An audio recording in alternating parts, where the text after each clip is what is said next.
Hey, everybody. Happy Memorial Day weekend to all of you out there.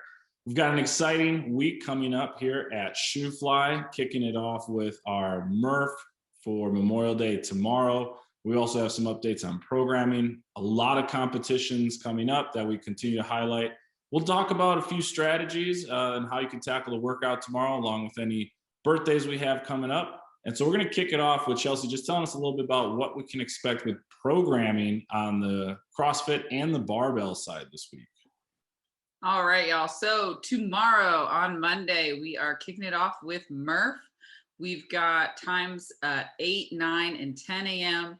We've opened up the classes to a 25-person limit. So there should be plenty of space for everybody. Go ahead and get reserved and signed in for that. The rest of the week, we will be deloading. Yeah, well, I don't, Street always says deloading, and then it's quite a surprise for all of us. I think it's going to be a true deload this week.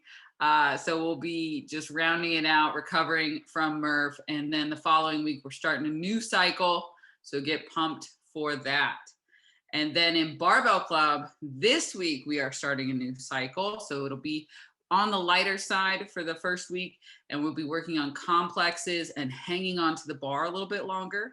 So if you're not like super into Olympic lifting, but you want your barbell cycling to get better for class, this is a great cycle to hop into. That way it transfers over and you can work on that cycling outside of an intense Metcon. And then looking forward, guys, so we've got our competitions. Shoofly is all up in these competitions coming up this summer. They're at the MAC right now. Sorry, I just looked because the TV's playing with the workouts going on. They're at the MAC right now throwing down, and Maria is at the Beach Town Throwdown in Myrtle Beach. Their team is crushing it.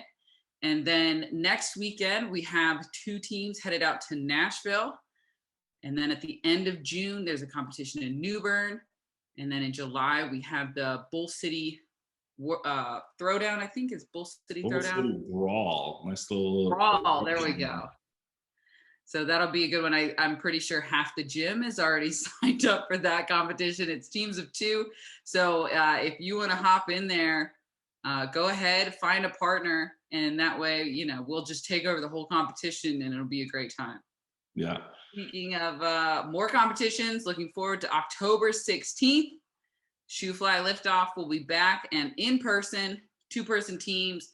We've got RX, intermediate, and scaled options with, of course, our cash prizes coming back, and it'll be at Shoofly.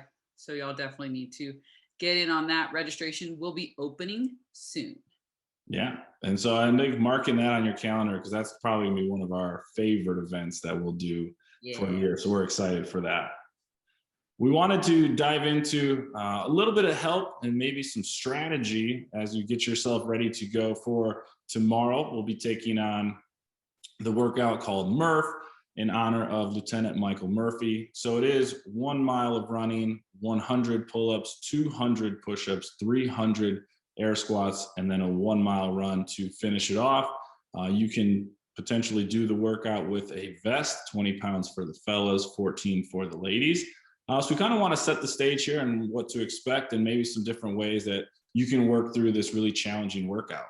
If you've been coming to class consistently for the last little bit, I think you've got all the confidence in the world to be able to tackle and handle this type of workout. And keeping in mind, when we have an opportunity to do some of these hero workouts, they are going to be challenging. They're going to test us physically and mentally. We also want to make sure we're still staying safe and working within what is comfortable or not comfortable, but what we can handle. And so with that being said, we think there are some different strategies that you can use to help try and get you through this workout in a way that will make it probably the best experience for you. The first strategy, which is probably the most challenging of the group. So if you've been training, feel very confident in your gymnastics and your ability to do push-ups and air squats, is straight through. So that's just going 100 pull-ups into 200 push-ups into those 300 air squats and not moving forward until you get through that. We'd probably recommend this strategy is if you've done Murph before, or maybe done it multiple times, have tested it out, maybe worn the vest before. But you want to have a little bit of experience before thinking about going unpartitioned. Another strategy, which would be sort of the biggest way of breaking up into chunks, is 10 rounds of doing 10 pull-ups, 20 push-ups, 30 air squats. And while this one may sound manageable, I think, Chelsea, you've actually tested this one out before. This one is way spicier than it might look. So similar to doing it unpartitioned, it's a pretty tough way to do it, but it does allow some breaks along the way. Any insight into that strategy? Yeah, EB and I did that one year, and it was not fun, mostly because 30 air squats at a time is just it's a lot, and it took a lot of time to get through. So it just ended up being a little bit more demoralizing than I anticipated it to be. And my time was pretty much the same. It was just way less enjoyable, as if I had done the 20 rounds of Cindy. Yeah. And 20 rounds of Cindy, if you're like me, when you're working out, you like to have a change of scenery a lot more often. And so the 20 rounds of Cindy is the 5 pull-ups, 10 push-ups, 15 air squats. And it allows you to just move more, stop to get chalk a little bit more, break for some water a little bit more, but still maintain a really fast pace. So it's just, that one is much more enjoyable than the 10, 20, 30. But if you're looking for a way to challenge yourself a bit more this time, you've done Cindy a few times, but you're not sure if straight through is going to be a good option for you yet, then that 10 rounds would be a good medium spot to go to. Mm-hmm. And I think that Cindy space is a very comfortable one for a lot of people, because we've done workouts like that before with having that type of a rep scheme. What you'll probably find, as well as you work through these movements, is that those push-ups are going to be what end up being one of the bottlenecks and one of the more challenging pieces of it. So there is Cindy, which is the 5, 10, 15. There's also what people sometimes refer to as a broken Cindy, where you actually start the round with 5 push-ups, head over to the rig, knock out your 5 pull-ups, get back on the ground for 5 more push-ups, and then knock out those 15 air squats. So it does give you that little bit of a break between doing 10 push-ups if that seems to be a little bit too much to do for 20 rounds. Another way that you can actually break it up, and I think Catherine actually did this one very recently, is 33 rounds of 3 pull-ups, 6 push-ups, 9 air squats. And what that does is allows you to just keep moving really quickly. So it's a lot of getting up and off the ground.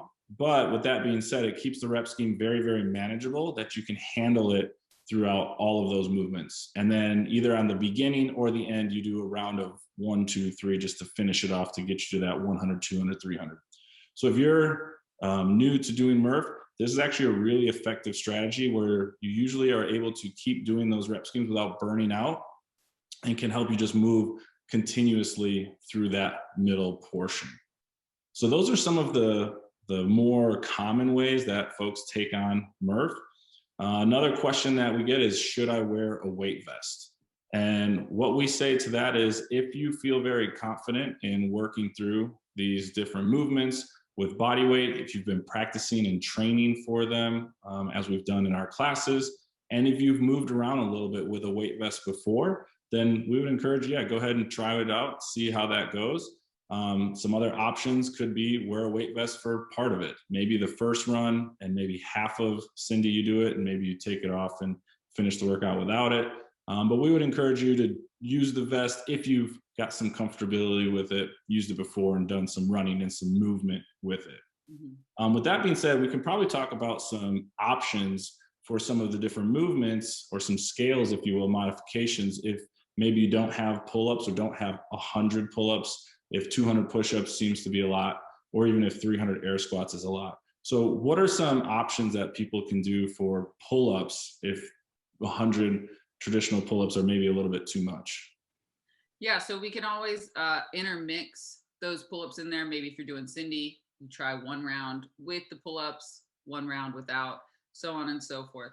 But we would put in some ring rows, definitely, just because with Cindy, you want to keep moving quickly and pulling. We probably won't pull out any bands, just because it takes a lot of time to get into the band and out of the band, and you're already getting off the ground and up off the ground, and it's a whole thing. So ring rows, you can just grab them, start going. And then that other option is going to be those jumping pull-ups. And we'll make sure that we set it up in a way that the bars are still usable, but you'll be able to get that vertical pulling motion and get in and out of the movement quickly. Yeah. And then when we start looking at push-ups, like we said, that tends to be one of the hardest pieces of this workout because of the number of reps.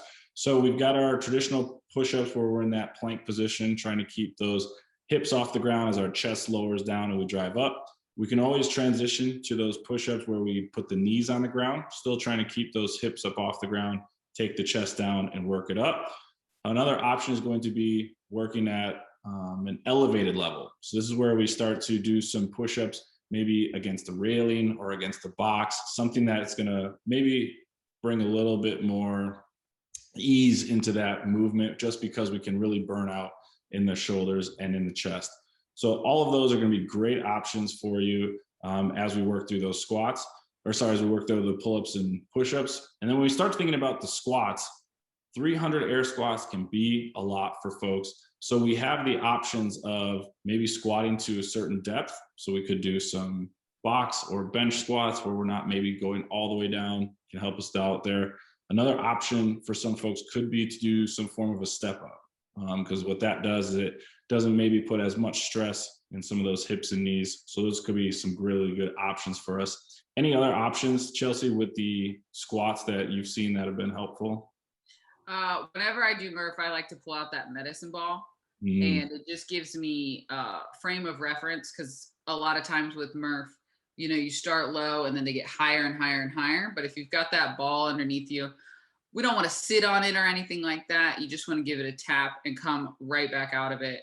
And it just gives me a good spot to know where I'm at. And so I enjoy squatting to that med ball a lot, especially if it's that many reps. Yeah, love it. So there's some options. And then as always with the cardio, the running at the beginning and end, if we feel confident, the 1 mile run, we've got a nice out and back loop that we run with. If we've had any issues, feet, ankles, anything like that, we can always pull out a rower, a bike, some other form of cardio. We can also change up the distance as well. If 1 mile is going to take us, 15 minutes or more, then we're probably going to want to cut down on that distance just to make sure that we're able to keep moving. We're not going to put a time cap on this workout. This is one of those opportunities for us to just challenge and push ourselves. So we want you to work through at whatever level you're going at and have the capacity to finish Murph. It's always one of those really accomplishing sensations that you can have once you finish that workout and have everybody there. So no time cap for tomorrow. Work through it. Think about the strategy that you'd like to have as you come into class. Coaches will lead you through a warm-up. It'll be a little bit quicker. And as we're trying to get you into that workout, so we're going to make sure that feel good, feel ready, and we'll get you going as we continue to monitor and watch. And feel free to have a backup plan. If you have an initial plan and a couple rounds in, 15, 20 minutes in, it's not working, that's totally fine. Transition out and find a new plan that's going to allow you to just kind of chip away and work through it. So it's exciting. Always one of the favorite days, I think, for folks throughout the year. A great opportunity for us to remember and pay some homage to those who have given the ultimate sacrifice. That's something we keep in mind as we go through that workout. And we look forward to seeing everyone at the gym tomorrow morning. Just a couple other things thinking about Murph, since it is a longer workout. Making sure we get really good hydration in. I think we're going to get really fortunate with our weather this year. It should be a little bit cooler than maybe what we've experienced lately, but we still want to make sure we're staying hydrated. Definitely want to get some food, some good food in you tonight, some food in you tomorrow morning. Given the length of the workout, you'll want some calories that you can burn up, and have some water, Gatorade, things like that handy when we start getting into these 40, 50 hour-long workouts. It's good to have something in the middle of the workout that you can maybe get a little bit of refuel in to help finish out. So those are some of our different tips, strategies, and tricks, tips, and strategies for Murph. Anything, Chelsea, on your end, of that pretty much covers it? That's it. Yeah, I was just going to say, as soon as you finish watching this video, definitely fill up that water bottle, Try and drink at least 2 before you go to bed.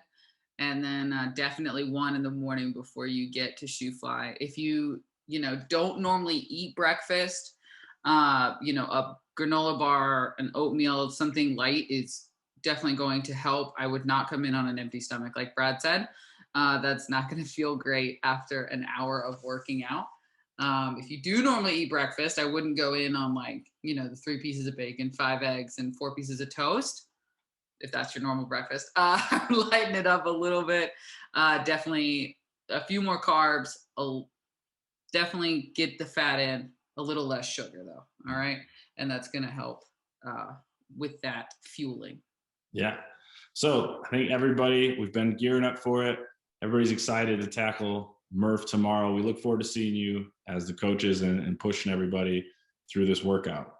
So with that being said, we just have one birthday coming up this week, and it is Lindsey Williams' birthday coming up this week. So if you get a chance to see Lindsey, be sure to wish her a happy birthday as we celebrate week-long birthdays at the gym. It doesn't matter when it is. If it's within the week, it's fair game. So be sure to wish her a happy birthday when you get a chance to see her. That's pretty much all we've got for our episode for today. So we've got some fun events coming up, a lot of competitions. We've got a great opportunity to get together as a gym tomorrow for Murph. Hopefully you've picked a strategy that's going to work best for you. If you have any questions, be sure to ask the coach in the warm-up or before class starts. We'll help point you in the right direction. I look forward to seeing you all this upcoming week at Shoofly. Bye.